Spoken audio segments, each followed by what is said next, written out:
demographic you're at, obviously the ultra wealthy are going to be in their bunkers and hidden out, so it won't affect them. But the day-to-day living, as you have to live through this, like me, that's why I did the Adapt 2030 channel, because we all got to live through this together. You know, and Jim, you're at the forefront too. We all got to go through this together. So we might as well do it together as a tight-knit unit to give us the best quality of life, that's right, the best chances for survival, and the best chances for us to rebuild the new world as we march through this place.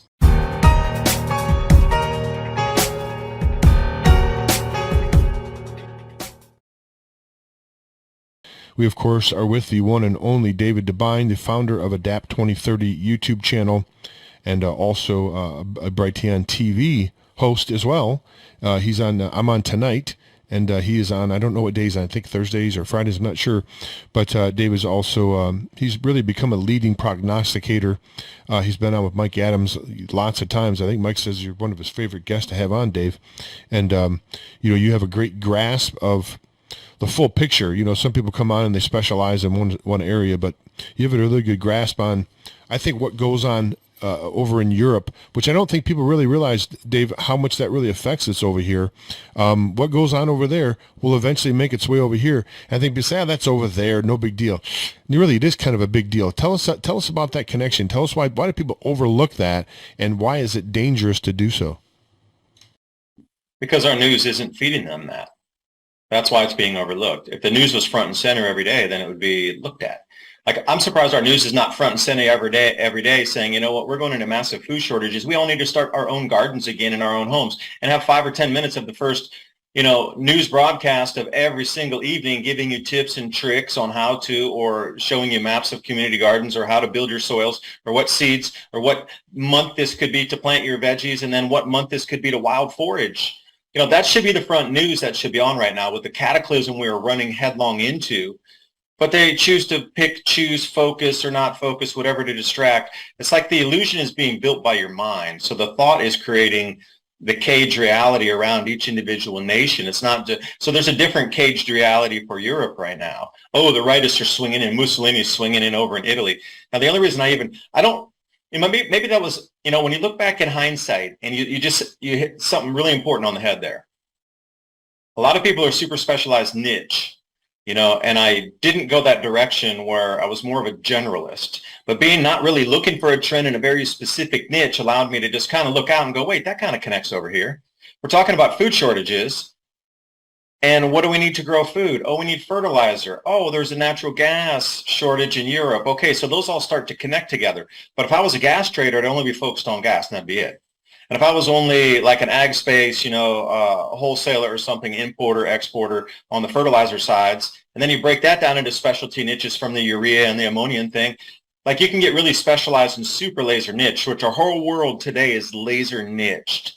So if you were in any of those specialized trades, you wouldn't really see the connection of the food, the fertilizer, the energy, and then how this all connects with a centralized goal of the sun stepping down in its 400-year cycle, and the world needs an excuse why we're coming to the lowest food production in hundreds of years. There needs to be excuses abounding across every single continent, nation, to explain away the food shortages, because this is a natural cycle that we're experiencing. And if you take a look at the wider natural cycle, 400-year cycle, our sun's magnetic fields go really low.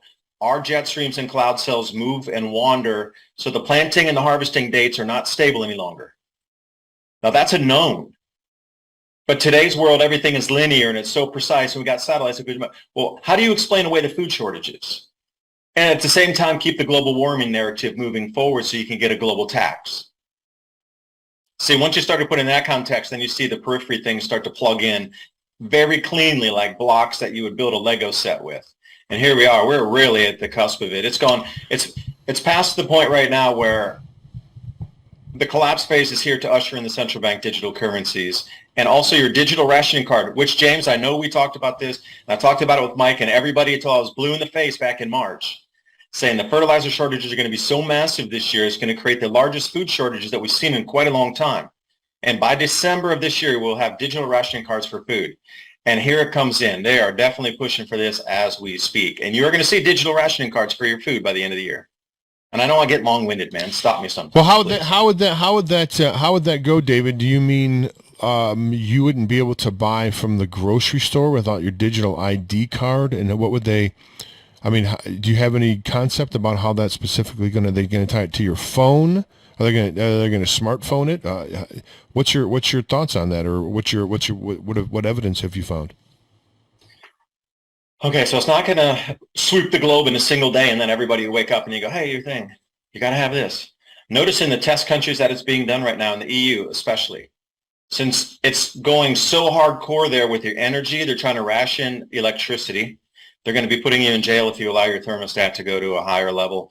Everybody's going to be rationed. The city and the state and the governments are going to be, the city-state, I should say, is going to be responsible for regulating the amount of electricity on demand that's allowed for persons to use. They got the community heating centers opened up.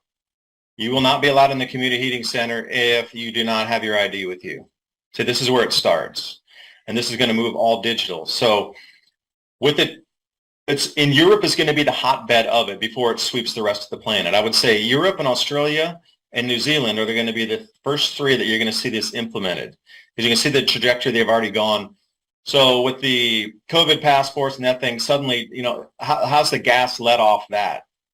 You can't have too many psychological trigger points going at the same time because it'll just confuse everybody. Well, they're just going to shut down.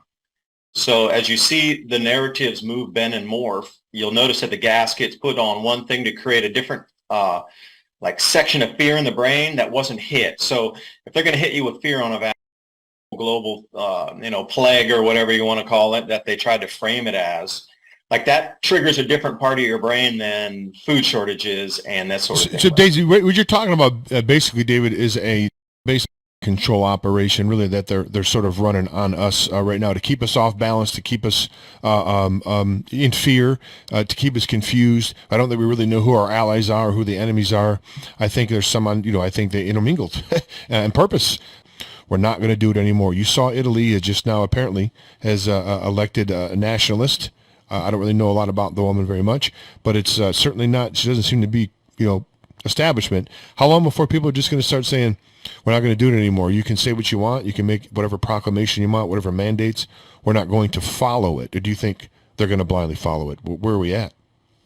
Well, again, I'll continue on with the beginning of what you asked the question, like how are they going to implement these digital passports? Okay, it may or may not be a government, but you saw what they did with COVID restrictions during the COVID lockdowns. They let the corporations do it in lieu of the government. That's right. That's right. It wasn't a government mandate. No. It's a corporate policy. So again, you look at who controls the supply chains, and it's not just the average person on the street that's in control of the food in a cold chain heading from storage facility A, B, C, D into the city, into your regular supermarket, whatever that might be. The average person is not in control of that. So to implement something in terms of a digital rationing card, at first it would be with the energy, and they're already starting that in Europe. They're already starting it. It's in a soft form of how much energy you can use allotted to you on a per day basis. Now, how are they going to swoop that over into, you need your IDs to get into the heating centers? Okay, they have wood ration allowances now. In Poland, Latvia, I think it was Lithuania was another one. Yep. Yeah, and the greater EU is going to have wood allotments. Now, how are you going to get that wood? See, they're going to start with this scheme of the things that you need with the food also. Because this food shortage is running around Europe now. It's intensifying. And I just saw corn was down 25% in France of the production levels, bringing it back to the production levels they experienced in 1990. So this would be the same with Germany coming in as well, because that drought did not just affect France. It was a continent-wide event. So, go for the basics. So you want your firewood? Okay, you got to sign up for this program. And what they're trying to get people to do is sign up for these programs to get their rations of wood. It's moving over to food next. It's already at the energy. And we've just come to be in a culture, Dave, where we just depend upon the government and we cry out for them to rescue us. And we've almost lost that sense of self-sustainability. And I don't want to use sustainability in the Agenda 2030 sense, but you know what I mean? We've kind of lost that nature that we have to, not say survive, but at least thrive without having Big Brother helping us out or Big Daddy. Now, how many people do you think, as a percentage-wise, in the entire United States are 100% beholden to the government assistance programs for survival? Like literally, if that stopped, they would starve to death because they A lot of just don't elderly. have that assistance for any way, shape, or form. 10%? A lot of elderly, I think, probably 35, 40% maybe. Wow, that high? Then every one of those is going to be an informer. And I Maybe. hate the blanket statement, but really, when it comes down to it, if there are massive food shortages in America, if you're going to need digital ration cards, now luckily for us, it's going to be one of the last places it comes, but it's already starting in other places. So just like you mentioned in Europe, it's going to start there. The contagion for the economy is going to sweep this planet. Now we got China in complete free fall and economic, like free fall speed, and then Europe also at the same time. So if there are food shortages that come here, and you are guaranteed more food, a better something. There's always something. That was what I noticed in China. Like if you turn somebody in, they didn't give you money. They gave you a better status or quality of life or a higher reputation within the community that you couldn't buy that with money. There was something along that level given to it versus just a cash reward. Although that did happen, but it was what I came to understand. It was higher social status, and with that higher social status came a different quality of life, a different peer group, a different opportunities, specifically for the children, which they're really focused on more than themselves a lot. But you can see the same thing if it was a higher quality status of life. Oh, you're in charge of these people now. Oh, just tell us. And you can see something like this moving into a very dark area so quickly. And if that many people are dependent on the government, then you're going to have, I won't say a blanket statement, but I'll say a very high percentage, 80%. And that's being generous of niceness. 80% of those 35% will be the informers during this time. But really, when it comes down to it and your children are starving, what are you going to do? That would turn some middle class neighborhoods into tattletale zones as well. Because these people, they have their 9-to-5s, they don't know how to farm, they don't know how to do anything, and their children are starving. They're going to do anything so their kids don't starve in themselves. Doesn't matter what stratus or demographic you're at. Obviously, the ultra wealthy are going to be in their bunkers and hidden out, so it won't affect them. But the day-to-day living, as you have to live through this, like me, that's why I did the Adapt 2030 channel, because we all got to live through this together. And Jim, you're at the forefront too. We all got to go through this together. So we might as well do it together as a tight-knit unit to give us the best quality of life, That's right. The best chances for survival, and the best chances for us to rebuild the new world as we march through this place. Yeah, if we don't, and we're going to all experience it together. So I'd rather be on the side of having a better life and a higher quality of life because we're more organized in the basics in case the centralized delivery systems break down, that we're ready for that. What is number one on your mind right now, Dave? What keeps you up at night? I guess to sort of use the term, is it the food shortages? Is it the potential for the war that's going on over here? We're getting some saber rattling for nuclear conflict, and that just the game changer for everything. That changes everything. If there's a nuclear conflict, of course, that just ramps things up by magnitude of 100. I would like to start with living in Asia. If you're driven enough and you have your dream clearly in front of you, you'll get up at any time to do anything. So I would always tell them, I'll get up at 3 a.m. to do an interview. I'll get up at 2, 4, whatever. I'll get up any time to do any interview at all because I believed in what I was doing. So you have to follow that with action. If you're, well, it's too early for me, oh, it's too late for me, then you're not really in the game. You're really not. That's right. And that's the same with getting ready for these changes right now. You either are in it and you're willing to do anything at any time to get ready for it. So like for me last night, seeing the Bank of England drop, 500 basis points, which is so that's really like a Six Sigma event plus in terms of FX currency trading. That just never happens. So when you see something like that, I was like, oh, this is the beginning of the trigger of the end of the financial system as we know it. Like that was the starting gun, I really believe.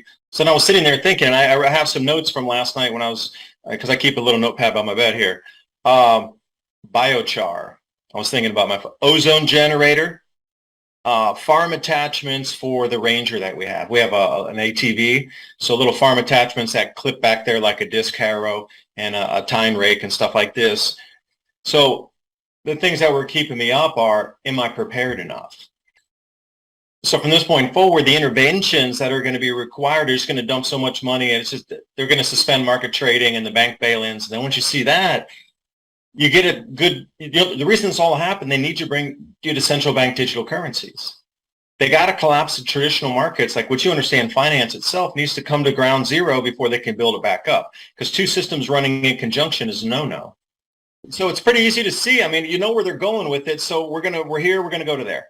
So for me, getting prepared is kind of the thing that keeps me up at night. Sorry to cut you off there, dude. I was wondering because it's popped in my mind. It mentioned right along with what you're talking about. Do you think there's going to be price controls? Do you think they're going to try to, typically when there's a collapse or free fall, the government will move in and say, okay, you can't charge more than 39 cents an ear for corn, and I'm using that as an example. But they put price controls on things, and that always is damaging for the actual business owner because that I think that's the death knell of an economy when they start doing that. Do you see them maybe moving in that direction also? But yes, they're already doing that in Europe. They're trying to cap energy prices, and they're also capping what industry can charge for the energy. And what they've already talked about nationalizing all means of production in Europe and putting a cap price on it. So if you're going to go for price discovery and earnings and that sort of thing in the traditional stock market, then that doesn't work anymore. Because if you're going to cap off all European production and put limits on it, and by the way, a factoid, I encourage anybody to check this, 50% of all heavy industry, and when I say heavy, I'm talking about steel smelting, zinc, aluminum production, refabrication, copper, these sort of things have come to a complete and grinding halt. They don't even know when they're going to reopen these facilities again. The electrical prices are too high. And with the EU demanding that even me and people like me and you cut our electrical by 15% now and can't raise your house any warmer than 65 or 66 degrees Fahrenheit, I'm going to say unequivocally that is going to come down to bare line 60, where you'll start to see your breath almost in your house, but they can't let you see your breath in your house. So they're going to go 1 or 2 degrees variance on that. They're going into a dark winter in Europe. So there's no way for what you consider stock market valuations to operate any longer on this planet by just what's happening in Europe. And if you look at the fertilizer production facilities, the ones that are mainly, I'll just stick with ammonia, urea. And if you look around there's about 40 plus of those that have gone down and they will not come back online to produce enough fertilizer for next planting season. So this year, just to put it in just a general frame of reference, the entire planet experienced a 20% reduction in fertilizer availability, meaning shortages. So if you look at global agriculture right now, we're down about 20% across the entire planet. Next year, it's going to be 40%. So if you start to work the math on that and go, gee, these shortages that are now being manifest and tallied into the silos and this sort of thing, and they're actually getting numbers, especially France, 1990s, 25% reduction. Once we start to see this, and we'll see how much food prices will rise based on a 20% reduction, then you can extrapolate it out sort of, but not really. If you subtract 40% global fertilizer, then how much will that make the food prices rise? Now, if you were doing a 1-to-1, you would start from zero and say, okay, minus 40%, there's a 5x increase in food. But we're going from 0 to 20%, and a 3x increase in food, and then we're going to move from that point and go minus 20 more percent, but it's not going to be, 2x more increase in food. It's going to be an exponential from that point. You're talking anybody food with lines. Statistics will probably answer that better than I. Food lines, David. You're talking about a situation where we're going to be going back to remember the old black and white photos of World War II, and all these guys had all their hats on and their suits, and they're all standing in food lines waiting to get bread and soup or whatever they were serving out then. That's not unbelievable to think that may happen here. Look at the 1930s when they did that. How did they utilize that labor pool? Well, they put them out on the TVA projects and built roads, repaired a lot of things, right. Created national park systems, bridges, dams, levees, dikes, this sort of thing. There was a lot of projects, like literally waterworks projects, infrastructure project. Okay, so you got 8 times more people right now on the planet. So the population compared to availability of manpower pool will be 8 times greater.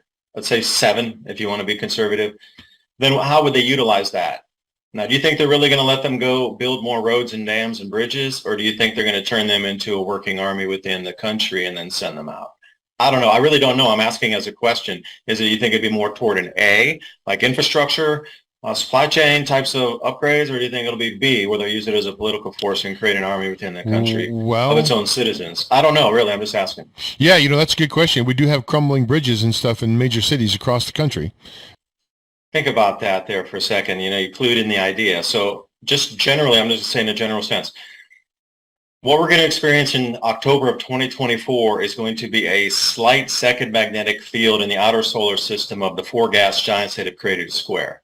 Now, if you look at the most recent research just in the last few days, the temperature of Jupiter has risen significantly, and it's the brightest that it'll be in the sky as we see it right now. Planetary heat wave, 700 degrees Celsius increase extending 130,000 kilometers, 10 Earth diameters above Jupiter through the atmosphere now. So as we look at that as a data point of heating and change, see, that's why I am very cleanly saying that this grand solar minimum, the connection of the four gas giants they're going to create their own small second magnetic field. But then we also have the sun, which is stepping down in its magnetic field. So nothing goes to zero. It's going to change. So now I see Jupiter heating and becoming more active. And all that means is more activity electromagnetically with that heat change. It's not about combustion or global warming inside Jupiter. It's about the magnetic field flows, and that, the craziest thing for me is understanding electrical current down the line. They create a magnetic field so the electricity can run on top of the magnetic field. They're not really delivering the electric down that copper wire as you understand it. They're creating the magnetic field so that electric flow, those electrons can flow down through that magnetic field. Now, the same thing, just expand it out onto a planetary size, solar system size thing there. And if you're looking at needing a magnetic field to then transmit electricity in the electromagnetic scape of things, the sun's stepping down. So that means that electromagnetic field intensity is shifting in other directions. So those field lines, and that is going to roll into different areas. Now, if Jupiter was an unignited brown dwarf star, well, then it's going to start becoming more bright in the sky as that transmission line, if you will, changes slightly, and there's more electrical flow to the planet. Now, that stronger magnetic field would also be doing the same thing with Saturn and Uranus and Neptune. So once you get those four interconnecting, they're going to have their own toroid looping field out there. But we have the sun, which is its own looping toroid magnetic field, which is far larger. But as we swing around in October of 2024, we're going to be captured between these two toroid magnetic fields. Now, the reason I tell you this is during this time of resets, it is well known that the Earth's crust will move, bend, morph, crack, liquefy in the top 1 to 2 miles of the crust in so many diverse places that it's an anomaly of how many places it will happen. So you're looking at fiber optic cables, water pipes, gas pipelines, bridges, railroads, railways, locks, dams, everything separating, cracking, pulling. And everything's over its date of usability right now. So I am thinking, why would you repair it if you knew it was going to break? Would you let it break and then re-repair it with the labor force left or the people left? So I'm going in the circles, here of 2024 is that date of the highest intensity of looping magnetic field, and there's something called a block wall, or some would say bloche, where those two lower looping fields come in and they create this 0 point in the center of it, where there's literally no magnetic field encapsulated between the two magnetic fields. Where it's almost like Bose headsets. The two magnetic fields will cancel each other out. Well, there'll be this literally time-space where there's no magnetic field interlooped within two fields. We may very well pass through that in 2024. But something electromagnetically is going to start morphing our crust, more volcanic eruptions, definitely larger earthquakes, but the top mile is the thing that's not really being talked about.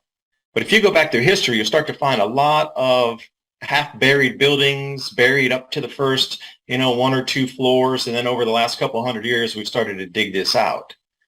There's a lot of research in Tartaria and the cyclicity of mud flood, and the same thing. The reason I talk about this a lot is if you were to have that event, then the water underneath the subsurface of the crust here would ooze out something like a toothpaste fashion, covering anywhere from multiple feet to 20 feet deep, and then it would ooze out and it would cover whatever's there, literally rise beneath your feet upward.